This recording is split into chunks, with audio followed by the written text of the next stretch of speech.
Hello everyone, welcome to our YouTube channel अडोब of knowledge. So हमने उस दिन चैप्टर अपना स्टार्ट कर लिया था मैटर इन आवर सराउंडिंग का। तो हमने उस दिन पूरा कंप्लीट नहीं कर पाए थे, हमने सिर्फ मिड में ही छोड़ दिया था। तो आज हम उस चैप्टर को पूरा का पूरा कंप्लीट करने वाले हैं। तो हमने क्विक रिकैप कर लेते हैं कि हमने उस दिन पढ़ा क्या क्या था, राइट। तो हमने पढ़ा क्या था, हमने पढ़ा था ये मैटर क्या होता है, मैटर का डेफिनेशन क्या होता है, क्या क्या क्राइटेरिया चाहिए, क्लासिफिकेशन, जिसमें हमने बस फिजिकल प्रॉपर्टीज पढ़ा था, केमिकल प्रॉपर्टीज, क्योंकि नेक्स्ट चैप्टर में आएगा तो हम लोग ये उसमें डिस्कस करेंगे, ठीक है। तो हमने ये पढ़ा था। फिर उसके बाद हमने पढ़ा था फिजिकल नेचर ऑफ मैटर, कि उसके क्या क्या 4 फिजिकल प्रॉपर्टीज होती हैं। तो हमने उसके साथ डिस्कस कर लिया था।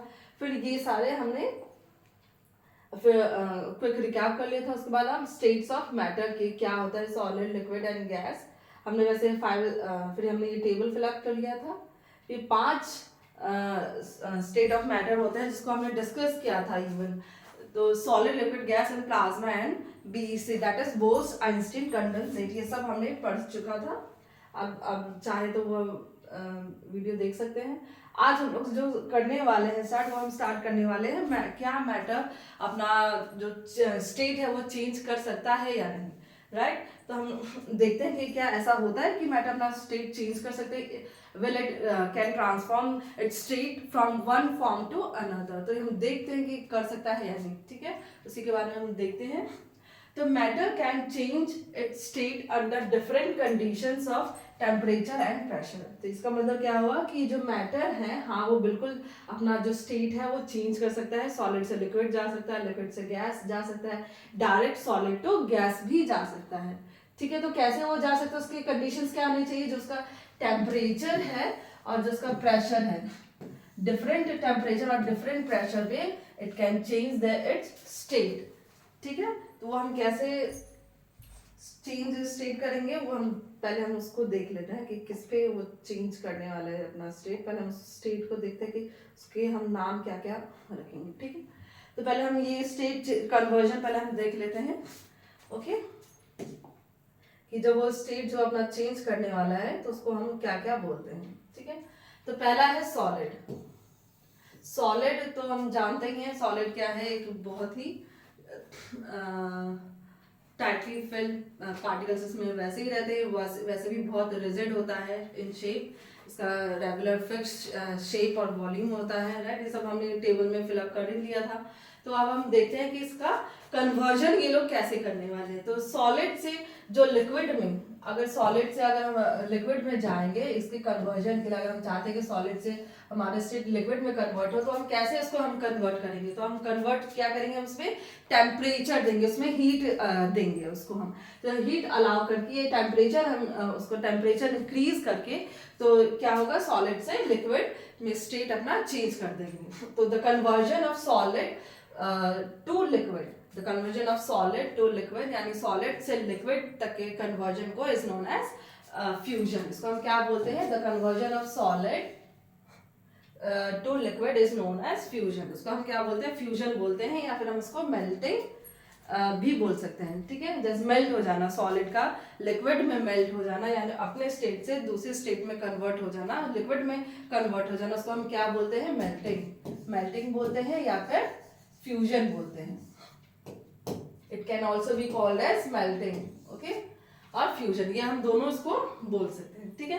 तो कन्वर्जन सॉलिड का लिक्विड में कन्वर्जन को हम क्या बोलते हैं, फ्यूजन बोलते हैं एंड मेल्टिंग बोलते हैं। इतना समझ आया। Then now conversion of liquid to gas. अब लिक्विड से गैस के कन्वर्जन को इज नोन एज वेपोराइजेशन।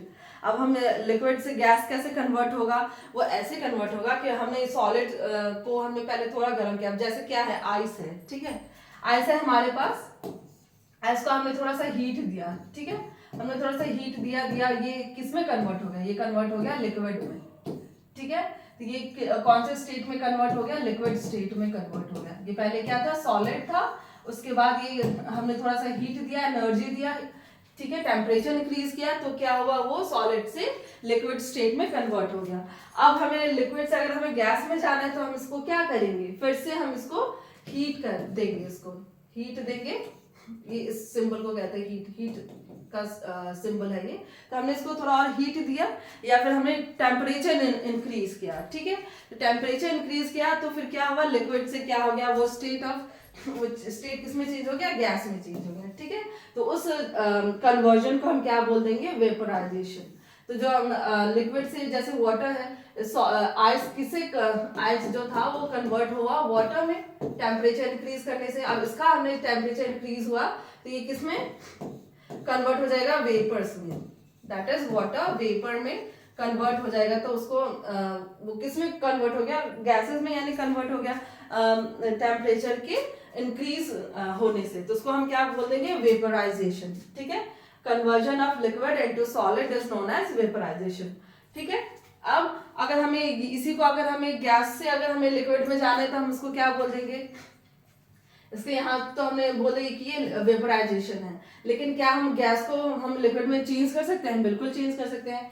कैसे चेंज कर सकते हैं, जैसे हमने क्या किया था कि इसका वेपर वाटर का हमने टेम्परेचर राइज किया था तो वो वेपर में कन्वर्ट हो गया था। अब इसी वेपर का जो टेम्परेचर है इसको हम लो कर देंगे, ठीक है।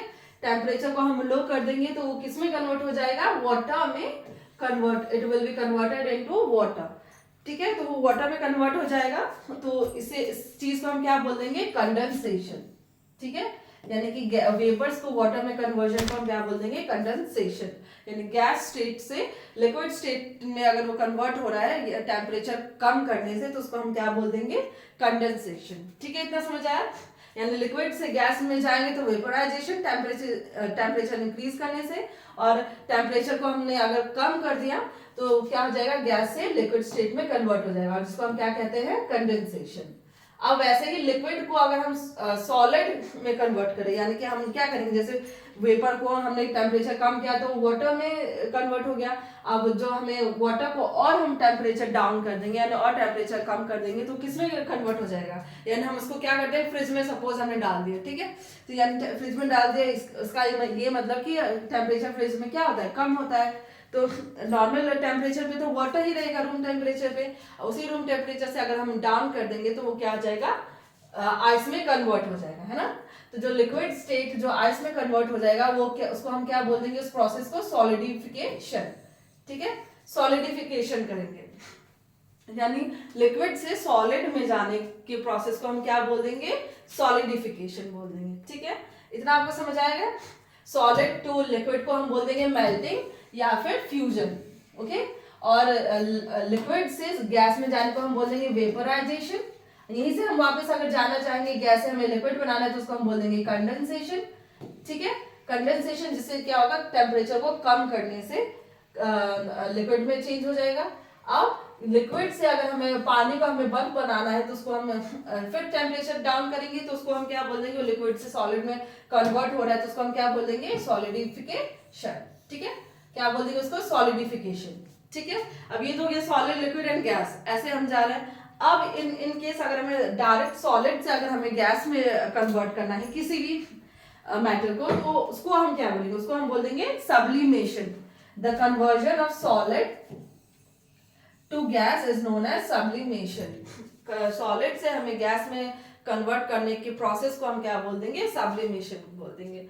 तो सब्लिमेशन का एग्जांपल क्या, जैसे कोई नैप्थलीन बॉल हो गया, कैम्फर हो गया, तो क्या होता है वो डायरेक्ट वो लिक्विड में ना कन्वर्ट होके क्या होता है, आपके घर में नैप्थलीन बॉल्स कौन से होंगे जो हम लोग कपड़े में ताकि खराब ना हो उसको हम यूज करते हैं डालने के लिए। तो आप कुछ टाइम बाद क्या देखते हैं कि वो जो बॉल्स है, नैप्थलीन बॉल्स है, वो क्या होता है, डायरेक्ट वो गायब हो जाता है, ठीक है। तो गायब कैसे हो रहा है ना, वो लिक्विड में तो कन्वर्ट नहीं हो रहा है, तो यहाँ वहां तो नहीं जा रहा है, तो कहाँ वो गायब हो जा रहा है, वो किस में कन्वर्ट होके, गैस में कन्वर्ट होके वो एयर में डिफ्यूज हो जा रहा है, ठीक है।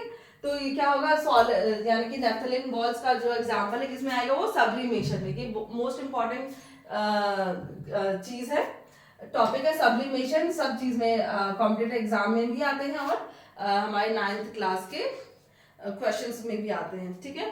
तो सब्लिमेशन इंपॉर्टेंट है क्या, इसका और इसका एग्जांपल इंपॉर्टेंट है, ठीक है। तो इसके एग्जांपल क्या हो जाएंगे, यानी सॉलिड से डायरेक्ट गैस में कन्वर्जन को हम क्या बोल देंगे, सब्लिमेशन बोल देंगे। ये बीच में लिक्विड का स्टेट इसमें आता नहीं है, डायरेक्ट कन्वर्जन है सॉलिड से गैस का। तो इसके क्या क्या हो गए एग्जांपल, नैप्थलीन बॉल और कैम्फर। कैम्फर मीन्स वही जो कपूर जो हम जलाते हैं वो, अमोनियम क्लोराइड, ये सारे क्या होते हैं जो डायरेक्ट सॉलिड से गैस में कन्वर्ट हो जाते हैं। और इसी का उल्टा प्रोसेस क्या होगा, गैस से सॉलिड में कन्वर्जन अगर होगा तो उसको हम क्या बोल देंगे, डिपोजिशन। ठीक है, गैस से सीधा सॉलिड में जाने को हम क्या बोल देंगे, डिपोजिशन। इतना समझ आया आपको? तो अब हम इसका देखते हैं कि जो कन्वर्जन हो रहा है ये किस चीज की वजह से हो रहा है। हमने तो दो इफेक्ट देखे थे, किससे हो रहा है, टेम्परेचर से और प्रेशर से इनका कन्वर्जन हो रहा है। ठीक है, तो वही हम देखेंगे कि पहले हम टेम्परेचर का क्या इफेक्ट है स्टेट्स ऑफ मैटर के कन्वर्जन में। ठीक है, तो इंक्रीजिंग टेम्परेचर ऑफ सॉलिड, अगर टेम्परेचर का जो हम क्या इफेक्ट है सॉलिड पे वो हम देखेंगे। अगर सॉलिड का जो हमने टेम्परेचर वो अगर हमने इंक्रीज कर दिया, ठीक है, तो क्या होगा, तो it will increase kinetic energy causing particles to move vibrate faster. यानी कि अगर हमने जैसे ही सॉलिड का जो टेम्परेचर इंक्रीज किया तो क्या इंक्रीज कर देगा, काइनेटिक एनर्जी का जो पार्टिकल्स की जो काइनेटिक एनर्जी है वो उसको जाके क्या कर देगा, इंक्रीज कर देगा। ठीक है, इंक्रीज कर देगा। अब इससे क्या होगा, काइनेटिक एनर्जी जो है अगर इंक्रीज हो जाएगी तो उससे क्या होगा, पार्टिकल्स क्या करेंगे, वो वाइब्रेट करने लग जाएंगे। काइनेटिक एनर्जी जैसे ही मिलेगा टेम्परेचर के थ्रू तो क्या हो जाएगा, जो उनके पार्टिकल्स है वो वाइब्रेट फास्टर करने लगे, इट विल वाइब्रेट फास्टर। ठीक है, तो जब वो फास्टर वाइब्रेट करने लग जाएंगे तो क्या हो जाएगा, हीट, तो जो उनका फोर्स ऑफ अट्रैक्शन है, जो उनके पार्टिकल्स के बीच में जो फोर्स ऑफ अट्रैक्शन है, ठीक है, वो क्या हो जाएगा, it making particles move freely. तो जो वो क्या होगा, वो उसको ओवरकम करने लग जाएंगे। जो हीट है जो हमने टेम्परेचर दिया सॉलिड में, तो वो पार्टिकल्स में क्या आया, काइनेटिक एनर्जी आया। तो काइनेटिक एनर्जी से क्या हुआ, जो पार्टिकल्स है वो वाइब्रेट जल्दी वाइब्रेट करने लगे। ठीक है, तो उसके बाद क्या हुआ, उसकी वजह से जो वाइब्रेशंस जो आए हैं उसकी वजह से फास्ट वाइब्रेट करने की वजह से क्या होगा, वो फ्री घूमना पसंद करेंगे, है ना। जैसे वो वाइब्रेट करने लगेंगे, किसी को जैसे हम कहीं भी पार्टी फंक्शन में जाते हैं, ठीक है, ऐसे ही जा रहे हैं, ठीक है, नॉर्मली हम जा रहे हैं, अगर उसी में क्या होता है कि किसी ने डीजे, किसी ने गाना बजा दिया, ठीक है, अब किसी को डांस करने का बड़ा मन है तो उसमें क्या होता है कि कोई भी जैसे ही सॉन्ग प्ले हुआ वैसे ही सब लोग क्या करने लग जाते हैं, डांस करने लग जाते हैं। ठीक है, तो यानी इसका मतलब क्या हुआ कि उनका काइनेटिक एनर्जी इंक्रीज हो रहा है, वो वाइब्रेट कर रहे हैं। ठीक है, तो वैसे ही पार्टिकल से भी क्या कर रहे हैं, वाइब्रेट कर रहे हैं, वो फास्ट वाइब्रेट करने लग जाते हैं, जो जिससे कि उनका फोर्स ऑफ जो अट्रैक्शन है वो लूज हो जाता है। ठीक है, तो जैसे वो फोर्स ऑफ अट्रैक्शन लूज हो जाता है तो वो क्या करते हैं, वो सॉलिड से अपना स्टेट कन्वर्ट करके मेल्ट कर जाते हैं, यानी वो लिक्विड स्टेट में आ जाते हैं। It leads to melting when a solid converts to a liquid. तो क्या करेंगे कि वो मेल्ट हो जाएंगे, तो अपना जो उनका स्टेट है, सॉलिड स्टेट है, वो उससे क्या हो जाएगा, लिक्विड स्टेट में कन्वर्ट हो जाएंगे। ठीक है, and it leads to melting when a solid converts to a liquid. तो वो इसका ये अभी मैंने बता दिया, जो वाइब्रेशन की वजह से क्या होगा, फोर्स ऑफ अट्रैक्शन लूज हो जाएगा, तो लूज होने की वजह से क्या हो जाएगा, वो अपना स्टेट सॉलिड स्टेट से मेल्ट होकर के लिक्विड स्टेट में ट्रांसफॉर्म हो जाएंगे। ठीक है, अब इसी के जैसे similarly liquids also undergo a phase change to form gases. जैसे ये लिक्विड, जैसे सॉलिड अपना फेस चेंज कर रहा है, काइनेटिक एनर्जी के आने से, उससे पार्टिकल्स के वाइब्रेट होने से, जो अपना फोर्स ऑफ अट्रैक्शन है वो लूज होने से वो अपना क्या कर रहे हैं, मेल्ट हो जा रहे हैं सॉलिड लिक्विड में। तो वैसे ही लिक्विड भी क्या हो जाएगा, ऐसे ही उनका भी टेम्परेचर हम इंक्रीज करेंगे तो वो भी ऐसे ही फिर अपने गैसियस फॉर्म में यानी वेपर फॉर्म में वाटर क्या हो जाएगा, स्टेट चेंज कर लेगा। तो वो गैस से फिर क्या, लिक्विड से क्या आ जाएगा, गैस के फॉर्म में आ जाएगा। ठीक है, अब ऐसे मेल्टिंग पॉइंट क्या होता है, मेल्ट तो हो रहा है, तो मेल्टिंग पॉइंट क्या होता है ये हम जानते हैं। आइस से वाटर यानी कि सॉलिड से लिक्विड में कन्वर्जन को हम क्या बोल देंगे, मेल्टिंग बोल देंगे। अब मेल्टिंग पॉइंट क्या था, melting point the minimum temperature at which a solid becomes a liquid. यानी कि ऐसा मिनिमम टेम्परेचर जहां पे जो सॉलिड है वो कहां पे कन्वर्ट हो रहा है, लिक्विड में कन्वर्ट हो रहा है, उसको हम क्या बोल देंगे, मेल्टिंग पॉइंट। ठीक है, जहां से सॉलिड कन्वर्ट हो रहा है वाटर में, तो जैसे आइस का जो फ्रीजिंग पॉइंट है वो क्या है, 0 डिग्री सेल्सियस है ना। और जो वाटर का भी जो मेल्टिंग पॉइंट है या आइस का मेल्टिंग पॉइंट उसका क्या है, 0 डिग्री सेल्सियस है। अभी दोनों चीजें कैसे हैं वो अभी हम आगे इसी में बताएंगे। लेटेंट हीट ऑफ फ्यूजन, इसी को हम क्या बोलते हैं कि 0 डिग्री सेल्सियस है फिर भी वो आइस है, और अगर वाटर है फिर भी उसका 0 डिग्री सेल्सियस है। तो ये हम कैसे बताएंगे, ये हम बताएंगे लेटेंट हीट ऑफ फ्यूजन में, ठीक है। वो उसको हम सेम टेम्परेचर है तो कैसे है, क्यों है, उसको हम बताएंगे प्रोसेस में लेटेंट हीट ऑफ फ्यूजन, ठीक है। लेटेंट हीट ऑफ फ्यूजन क्या है, the heat is being absorbed by the particles of ice to overcome the force of attraction between them and get converted to water। तो ये जो force of, पहले हम समझते हैं लेटेंट हीट ऑफ फ्यूजन क्या है। सपोज इधर ही बता देते हैं।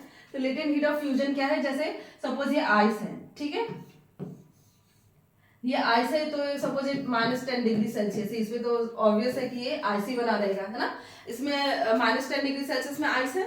अब इसके बाद क्या करेंगे, हम इसको हीट देंगे, ठीक है। इसको हमने हीट किया, यानी हमने टेम्परेचर दिया, तो इसको हमने कहाँ तक आके हमने स्टॉप कर दिया, 0 डिग्री सेल्सियस तक। यानी 0 डिग्री सेल्सियस तक क्या होता है, ये आइस में, ये आइस की फॉर्म में ही रहता है। उसके बाद इसका मेल्टिंग पॉइंट आ जाता है, जिससे ये कन्वर्ट हो जाता है किसमें, वाटर में कन्वर्ट होता है। अब ये थोड़ी देर बाद अगर आप देखेंगे तो ये फिर किसमें कन्वर्ट हो रहा है, थोड़ी देर के बाद ही ये वाटर में कन्वर्ट हो, ठीक है।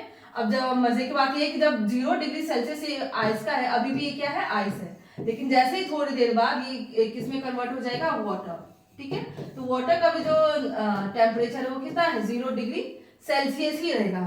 अब ऐसा क्यों है भाई, जो इतना जो हीट इसको हमने दिया था, इतना एनर्जी जो हमने दिया है आइस को वाटर में कन्वर्ट करने के लिए, तो वो सब सारे जो हीट है, वो जो सारे एनर्जी है, वो सब कहाँ गायब हो गया। तो वो जो सारे जो कन्वर्जन का जो जितना भी एनर्जी है वो किसमें गायब हो गए, सॉलिड को वाटर में कन्वर्ट करने के लिए हो गए। जितना भी हमने एनर्जी इसको दिया था, जितना भी हमने इसको एनर्जी कन्वर्ट करने में -10 से 0 डिग्री सेल्सियस में दिया, उसके बाद हमने इसको रोक दिया, ठीक है। तो जो हमने इसको रोक दिया है, जो उसका फिर जो एनर्जी बचा वो कैसे यहाँ से यहाँ कैसे हो गया, इसी को हम क्या बोल देंगे, लेटेंट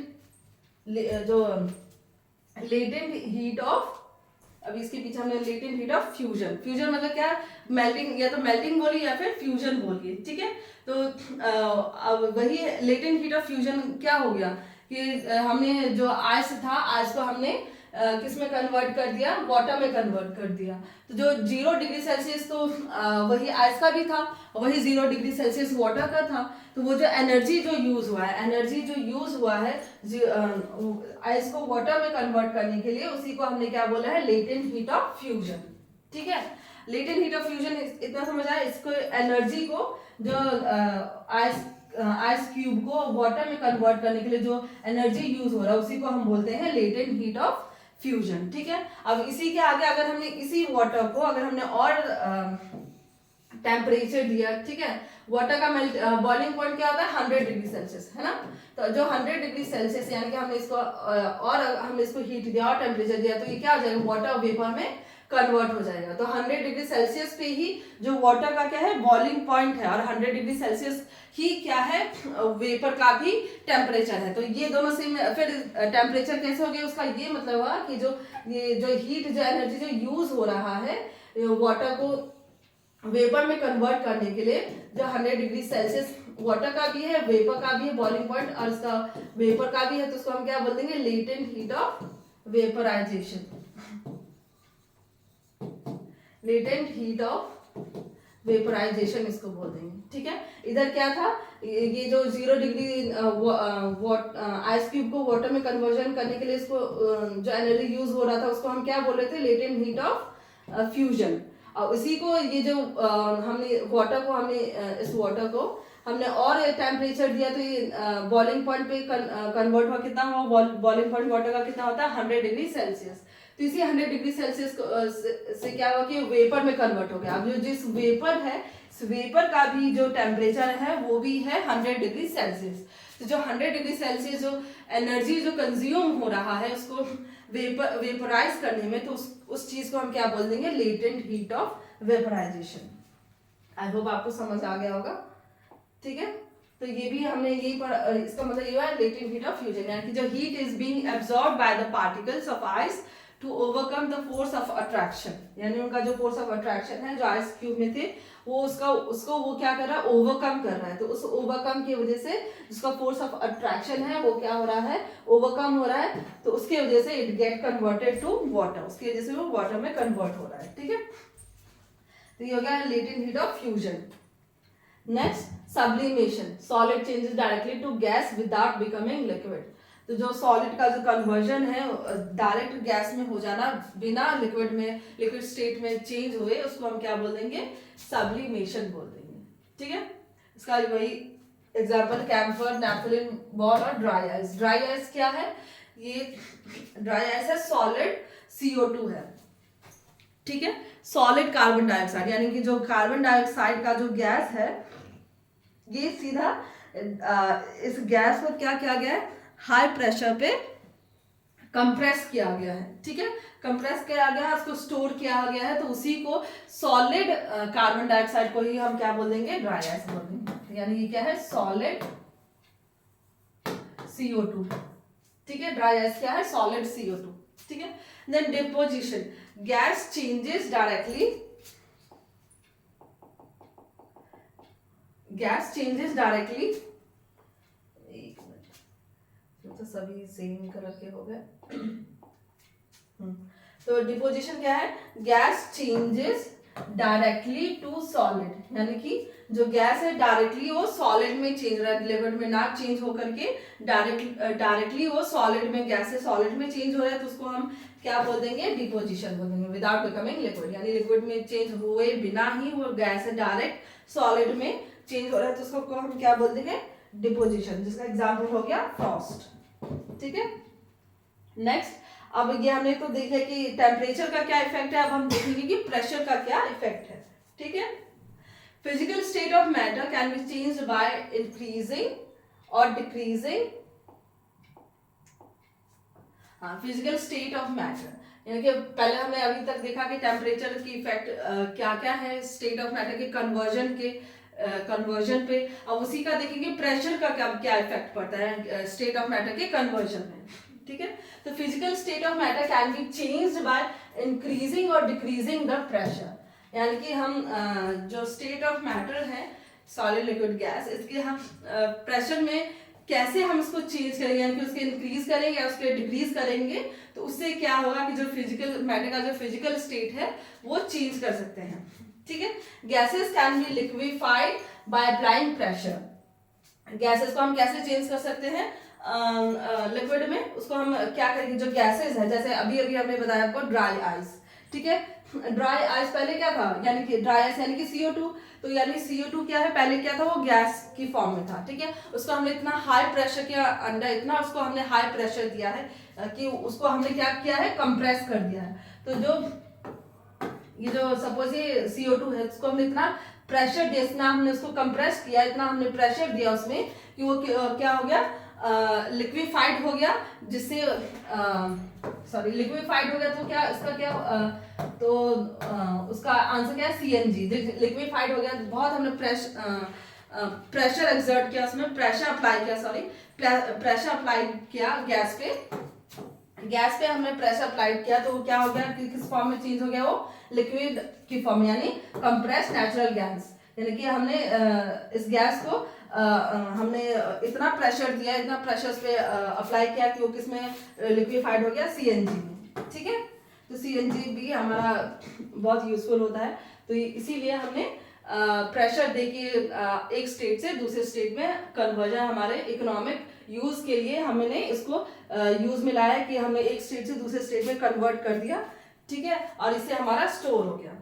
ठीक है, और ड्राई आइस स्टोर अंडर, इसमें ये भी एग्जाम्पल के ड्राई आइस किसमें स्टोर होता है, हाई प्रेशर पे। ठीक है, तो ऐसे ही हम टेम्परेचर कम करने से और प्रेशर को इंक्रीज करने से हमारा क्या होगा, वन फॉर्म टू अनदर हम लोग उसको चेंज कर सकते हैं। ठीक है, अब ये तो हमने देख ही लिया। अब इवापोरेशन, ये हमारा ऑलमोस्ट फिनिश हो गया चैप्टर। लास्ट वन है हमारा इवापोरेशन। ठीक है, अब इवापोरेशन क्या होता है? द फिनोमिनन ऑफ इवापोरेशन में देखेंगे कि क्या होता है। The phenomenon of change of liquid into vapours, यानी कि जो इवापोरेशन क्या है, लिक्विड का चेंज होना वेपर में एट एनी टेम्परेचर। इसका मेन बात ये है कि ये किसी भी टेम्परेचर पे इवापोरेट हो जाता है। ठीक है, यानी वो लिक्विड स्टेट से गैसियस फेज में या वेपर में वो चेंज हो जाता है, उसको हम क्या बोलते हैं, evaporation. Below the boiling point, यानी बॉइलिंग पॉइंट क्या है, कोई भी एक फिक्स अमाउंट ऑफ टेम्परेचर है जिसको हम बोल देंगे बॉइलिंग पॉइंट। ठीक है, लेकिन जो इवापोरेशन है इसका कोई भी फिक्स्ड अमाउंट ऑफ टेम्परेचर नहीं होता है, ये बिलो बॉइलिंग पॉइंट, ये किसी भी पॉइंट पे ये इवापोरेट हो जाते हैं, इसलिए हम इसको क्या बोल देंगे, इवापोरेशन बोल देंगे। ठीक है, जैसे for example drying of damp cloth, जैसे हम कपड़े सुखाते हैं, तो कपड़े हैं वो गर्मियों में भी सूख रहे हैं, कपड़े हैं वो सर्दियों में भी सूख रहे हैं, कपड़े हैं वो ह्यूमिड कंडीशन में भी सूख रहे हैं, रात में भी सूख रहे हैं, दिन में भी सूख रहे हैं। बस ये अलग बात है कि उनका जो सूखने का जो पीरियड है वो डिफरेंट, सनी डेज में जल्दी सूख जाएंगे, विंटर डेज में थोड़े कम सूखेंगे, वो अलग बात है, लेकिन वो इवापोरेट यानी कि वो ड्राई जरूर हो जाते हैं कपड़े, है ना। तो जैसे अब हम जैसे इसका फैक्टर अफेक्टिंग हम इवापोरेशन को पढ़ेंगे क्या होता है, जैसे इवापोरेशन के कौन कौन से फैक्टर इनको अफेक्ट कर रहे हैं। ठीक है, तो पहला क्या है, टेम्परेचर। अब टेम्परेचर क्या है, इवापोरेशन के डायरेक्टली प्रोपोर्शनल है। कैसे, वो ऐसे कि the rate of evaporation increases with an increase in temperature. जैसे ही टेम्परेचर इंक्रीज होगा तो रेट ऑफ इवापोरेशन भी क्या होगा, इंक्रीज हो जाएगा। यानी ये क्या है, डायरेक्टली प्रोपोर्शनल है एक दूसरे के। यानी कि अगर टेम्परेचर इंक्रीज हो रहा है सराउंडिंग का, तो जो क्या होगा, रेट ऑफ इवापोरेशन है वो भी इंक्रीज होगा। और इवापोरेशन किससे रिलेटेड है, इवापोरेशन रिलेटेड है सरफेस फिनोमिनन से, यानी कि जो सरफेस पे जो भी चीजें हैं, किसी भी चीज मैटर के या किसी भी चीज के लिक्विड का जो सरफेस है, सरफेस एरिया का जो फिनोमिनन है, यानी कि जो इवापोरेशन है वो किससे रिलेटेड है, सरफेस से। कि पहले जो काइनेटिक एनर्जी आएगी टेम्परेचर के जैसे, तो जो सबसे ऊपर जो सरफेस के ऊपर होगा उसी का पहले क्या हो जाएगा, जो पार्टिकल्स है वो मूव करेंगे एयर में, है ना।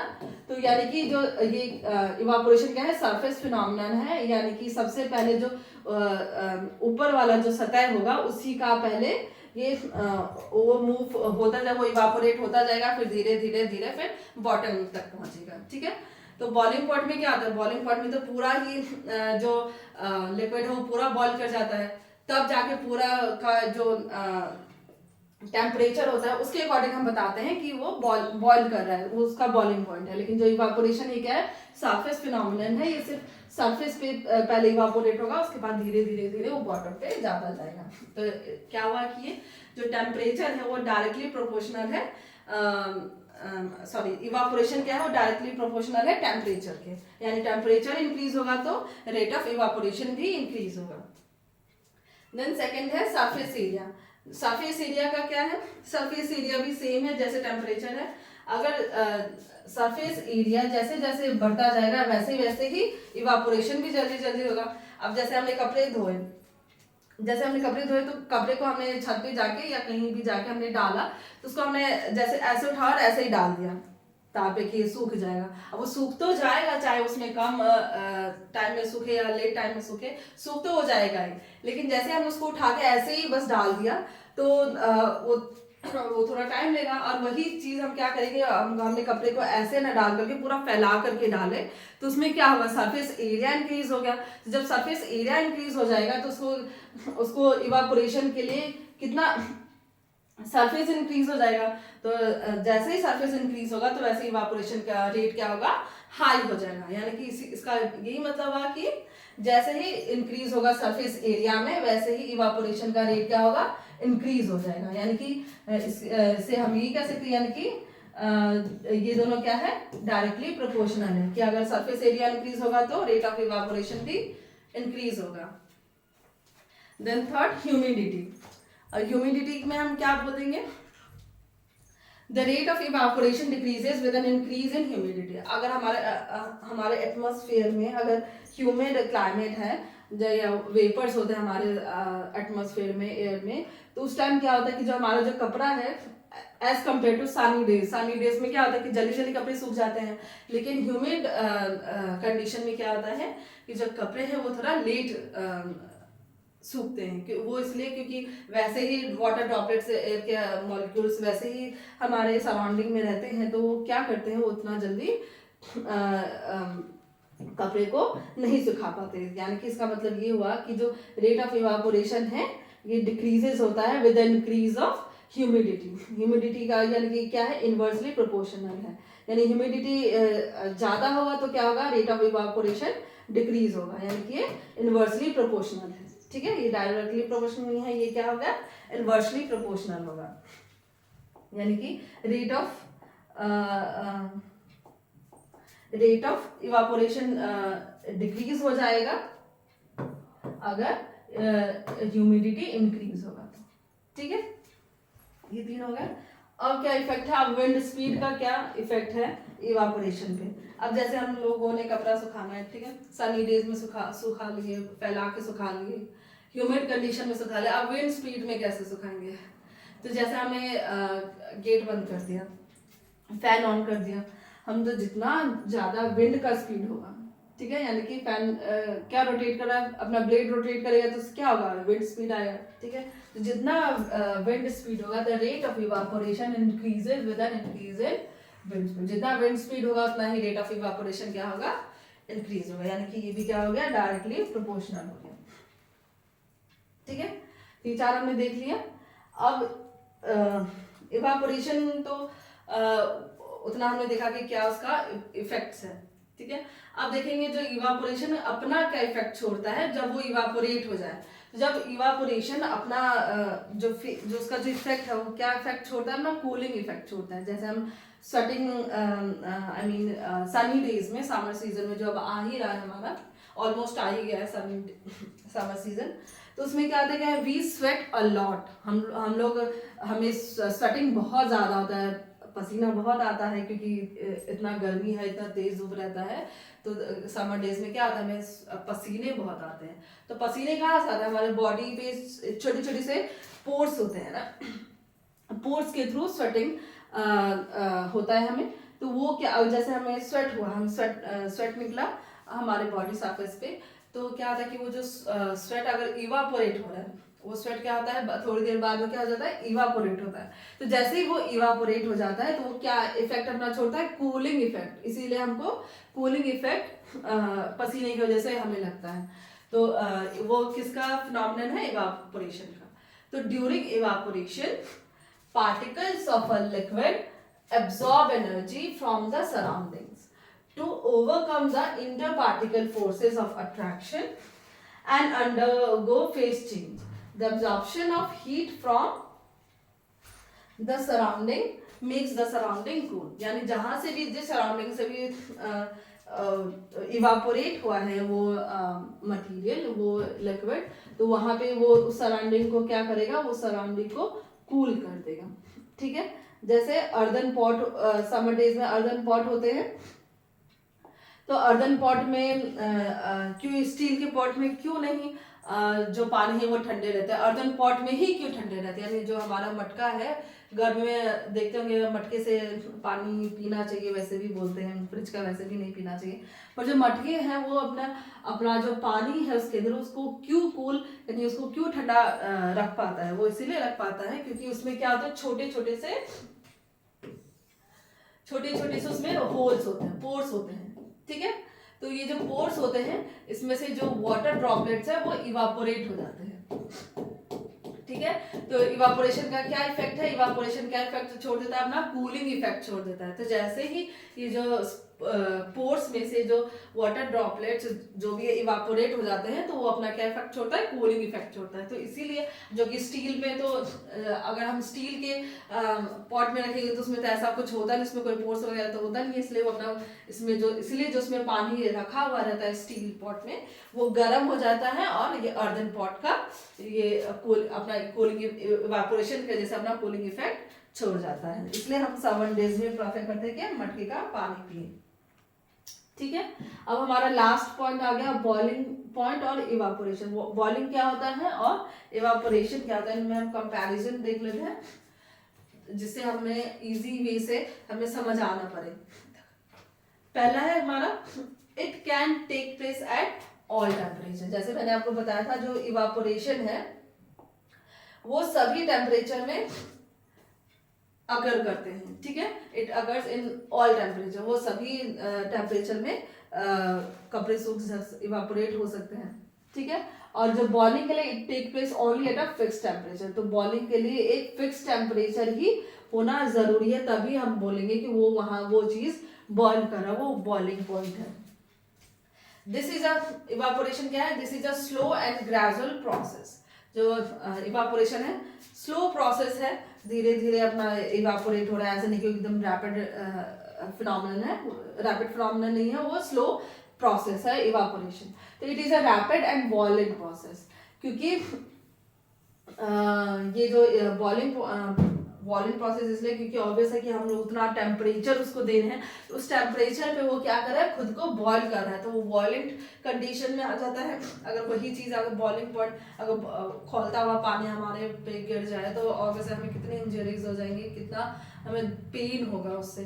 तो वही इसलिए हमने इसको इसलिए बॉइल किया कि क्योंकि वो बहुत ही हाई टेम्परेचर पे बॉइल करता है कोई भी लिक्विड या कोई भी सब्सटेंस, इसलिए हमने इसको बोला ये क्या है, ये एक रैपिड एंड बॉइलिंग प्रोसेस है। Then third one, it takes place only at the surface of the liquid. ये इवापोरेशन मैंने आपको बताया था कि ये क्या होता है, सरफेस फिनोमेनन है ना। पहले सरफेस का इवापोरेट होगा, उसके बाद फिर नीचे जाएगा, उसके बाद नीचे, उसके बाद फिर बॉटम पे आता है। तो यानी क्या है, इवापोरेशन क्या है, सरफेस फिनोमेनन है, यानी कि सबसे पहले वो सरफेस लिक्विड जो इवापोरेट होगा पहले कहाँ पे होगा, सरफेस पे होगा, उसके बाद फिर धीरे धीरे नीचे जाता जाएगा। लेकिन जो बॉइलिंग है ये क्या है, it takes place over the entire liquid, यानी कि जितना भी लिक्विड है वो पूरा चाहे नीचे से ऊपर तक ये पूरा उस टेम्परेचर पे बॉईल करेगा, तभी हम उसको बोल देंगे बॉइलिंग। ठीक है, तो ये यानी ये पूरा all over the liquid, entire liquid को कवर अप करता है बॉइलिंग, और ये सिर्फ सरफेस को कवर अप करेगा, यानी क्या सिर्फ ये है एक सरफेस फिनोमेनन है इवापोरेशन। अब इवापोरेशन का क्या इफेक्ट है, कूलिंग इफेक्ट है, जैसे अर्दन कॉट अभी हमने बोला स्वेटिंग, तो इसका क्या है, इवापोरेशन का कॉज क्या है, इट कॉजेस कूलिंग। और जो बॉइलिंग है ऑब्वियस है it does not produce cooling, क्योंकि ये कूलिंग इफेक्ट बिल्कुल नहीं देता है, बल्कि हार्मफुल इफेक्ट दे देगा अगर हम हमारे हाथ में टच हो जाए तो। आई होप आपको इतना समझ आया होगा कि हमने अभी तक क्या क्या पढ़ा, ये change of state of matter कैसे, कन्वर्जन कैसे हो रहा है, कि सॉलिड से गैस में जा रहा है, तो सॉलिड से गैस में जा रहा है उसको हम क्या बोल देंगे, सब्लिमेशन बोल देंगे, है ना। और अगर गैस से सॉलिड में जा रहा है तो उसको हम बोल देंगे डिपोजिशन हो रहा है। अगर हम सॉलिड से लिक्विड जा रहा है तो उसको हम बोल देंगे मेल्टिंग हो रहा है, फ्यूजन जिसको बोल देंगे, है ना। तो आई होप ये आप सब आपको समझ आ गया होगा, इसका इफेक्ट्स टेम्परेचर पे क्या है, प्रेशर पे क्या है, ये पूरा आई होप ये चैप्टर क्लियर हो गया होगा आपको।